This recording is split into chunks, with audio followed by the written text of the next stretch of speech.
Over the past few months, Dewalt has added several tools to their Atomic series lineup. Of those, we got new impact wrenches and a new impact driver.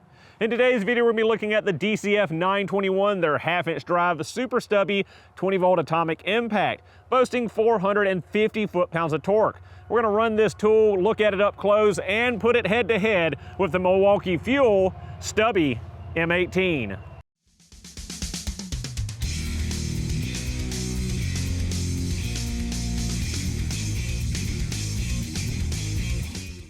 So here we have it, the new Dewalt Atomic Series DCF921, boasting 28% more compactness than other impacts in this segment, 300 foot-pounds of max fastening torque, 450 foot-pounds of max breakaway. Overall tool length is 4.95 inches from the tip of the anvil to the back of the housing. We've got two different power modes for impacting, and we have two modes for running in bolts and running in lag bolts. The max no-load speed of this tool is 2,500 RPM. In the two power modes we have over on the left, we have mode 1, which is good for 150 foot-pounds of tightening, and mode 2, which is 300 foot-pounds of tightening. In both modes, you're going to get that 450 foot-pounds of breakaway in reverse. Overall weight of the tool as a drive body without a battery is 2.47 pounds. You do get a belt clip with this tool, but I normally don't put belt clips on my impacts. Up at the front of the tool, we've got rubber overmold to protect the nose cone from getting scuffed and scratched up, and we've got a tri-LED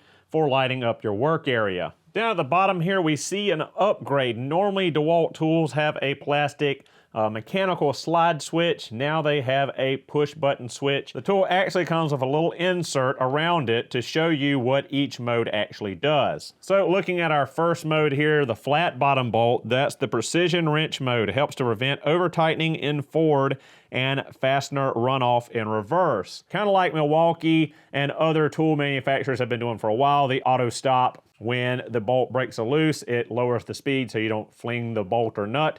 And when you are running down a bolt, it will stop impacting as soon as it makes surface contact. So you can go back and torque it properly with a torque wrench afterwards. Next, we have the pointed bolt. That is the timber screw mode. Optimizes the tool performance to help increase the speed of wood driving applications. In forward, the tool performance is optimized for fastening speed of application. In reverse, the tool performance is optimized for fast removal speed. Moving on to the number 1. Number 1 is low speed mode. Tool operates at a reduced speed in forward to help prevent over tightening of smaller fasteners. Tool operates at max torque of 150 foot-pounds in forward, and reverse tool operates at the maximum breakaway torque. Switching to mode 2, we have the high-speed mode. Tool operates at full speed in forward and reverse. Forward, the tool operates at a maximum torque of 300 foot-pounds. Reverse, the tool operates at a maximum breakaway of 450 foot-pounds. Next to our control button is our light button. There are two stages of brightness on the tool. You can use it to dim it down if you don't want the lights as bright, or brighten it up if you need some more light.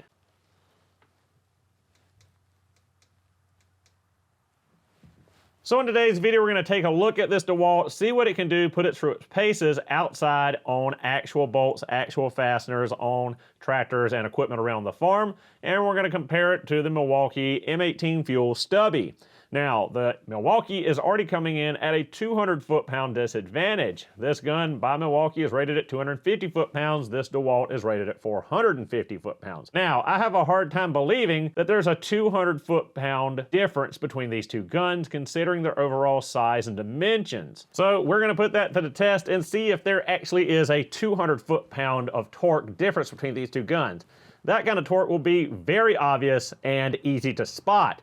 This thing will run away with the competition if that is the truth. Now, pretty much the same size on these two guns. They both have a tri-LED at the front to light up their work surface.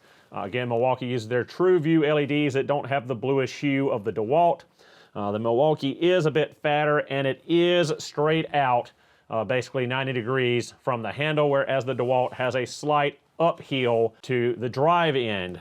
4-button select mode here. We have 4 select modes here. The Milwaukee's got 3 power modes, and then the 4th mode is that auto stop. So for the test, to keep things as even as possible, we're going to be running 3 amp hour high output batteries on both.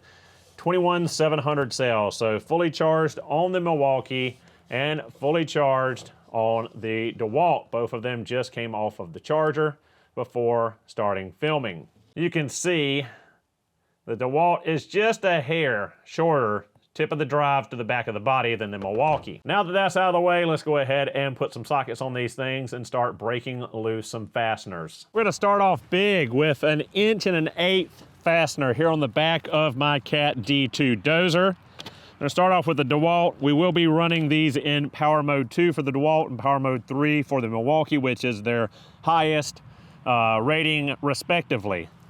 So let's see what this Dewalt will do with its 450 foot-pounds of breakaway force.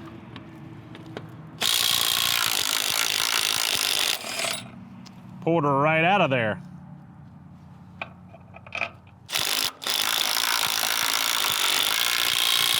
Switching sides and switching guns, let's see what the Milwaukee will do.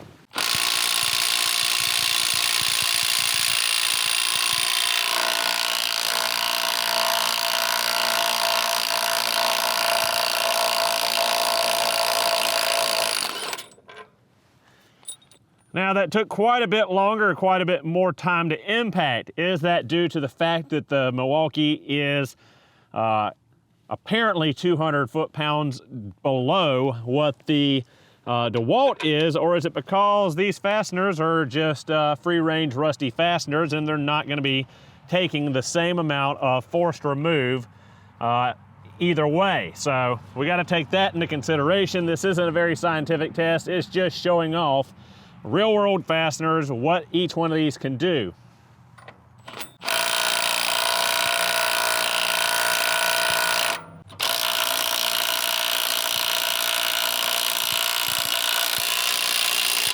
Seems there is a difference between the Dewalt and the Milwaukee as far as power, just from the speed in which it moves those fasteners. We'll try some more here.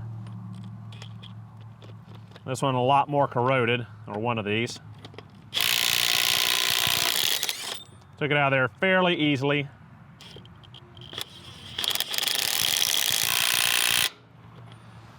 Hammered it on there with the Dewalt. Let's see how long it takes the Milwaukee to break it loose with the Dewalt's power on it.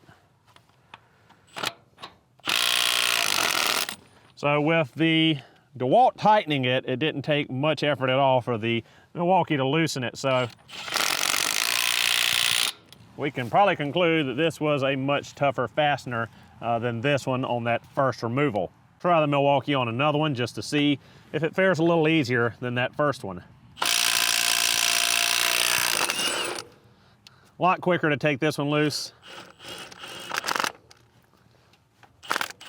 than that first one.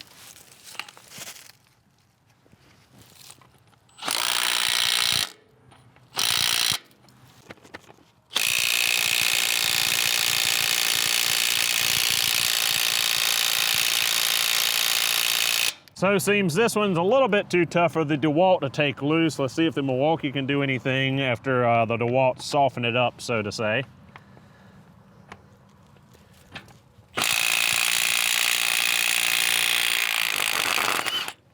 Now, the Milwaukee took it out when the Dewalt didn't. Did the Dewalt soften it up for the Milwaukee first?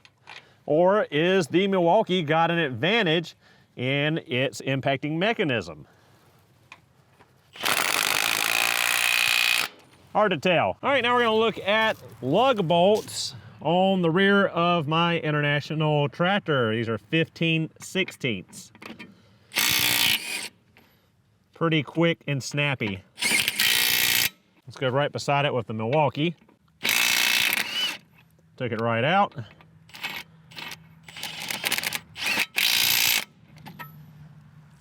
Real quick, let's demonstrate that auto stop feature on the Milwaukee. See, it slowed down once it was broken loose. And we'll use it when installing it.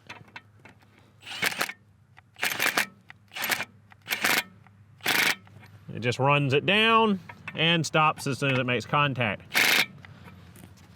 Bump it back up to level 3, maximum torque. tighten it down. Now we'll try that with the Dewalt. Let's try it on a different bolt that hasn't been taken loose.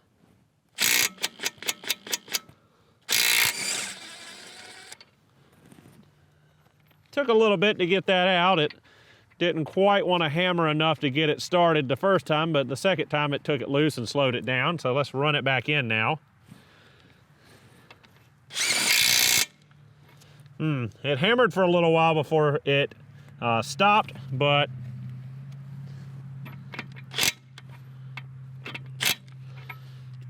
let's try that again. So broke it loose, runs it in and gives it a good wallop. If you hold it, it gives it a second and then starts impacting. Interesting. A little bit different than Milwaukee system. Between the two, I would prefer the Milwaukee system as it just runs it down and stops as soon as it makes contact so you can torque it, whereas the Dewalt gives a little bit of an impact, as you saw, hesitates if you hold the trigger, and then starts impacting again. So back up to an 1 1/8" bolt. These bolts attach the front end loader of the tractor to the frame. Took it off pretty effortlessly. Now the bolt right beside it with the Milwaukee.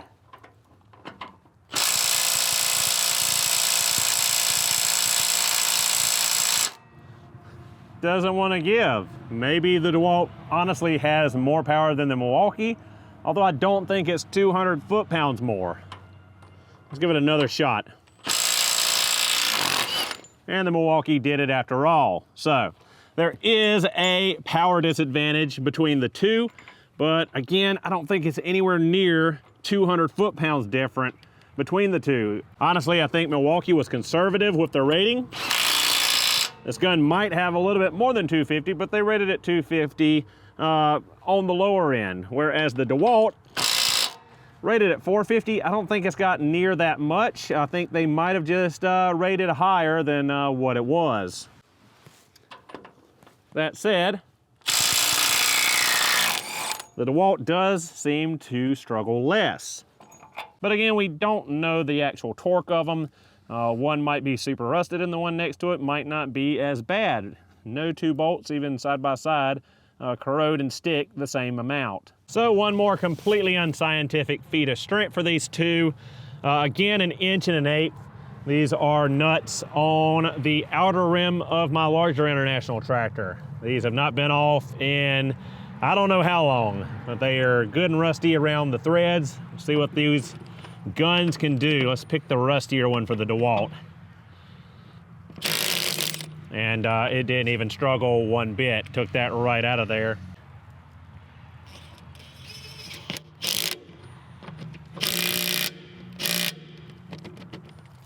All right, and we'll try the Milwaukee on one now. Yeah, these are not very tightly fastened on here, so not a super good strength test to show you guys. So the one place that most of you are going to probably use one of these guns is for removing lug nuts. We've got my old Chevy P30 step van here, 1-inch lug nut. Let's see what each of them do against them.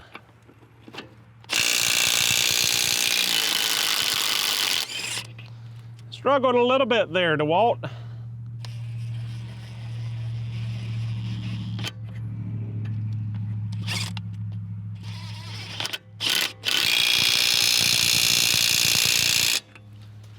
Well, let's pick the neighbor for the Milwaukee to go after.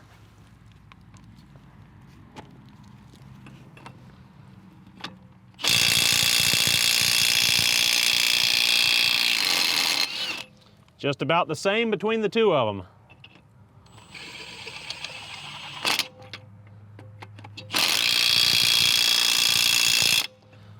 So pretty evenly matched with these 1-inch lug nuts. So again, I'm not seeing a 200 foot-pound difference between these two guns. So Dewalt, you got some splaining to do with this 450 foot-pounds of breakaway force. And there you have it, guys, the new Dewalt Atomic DCF921 half-inch drive impact.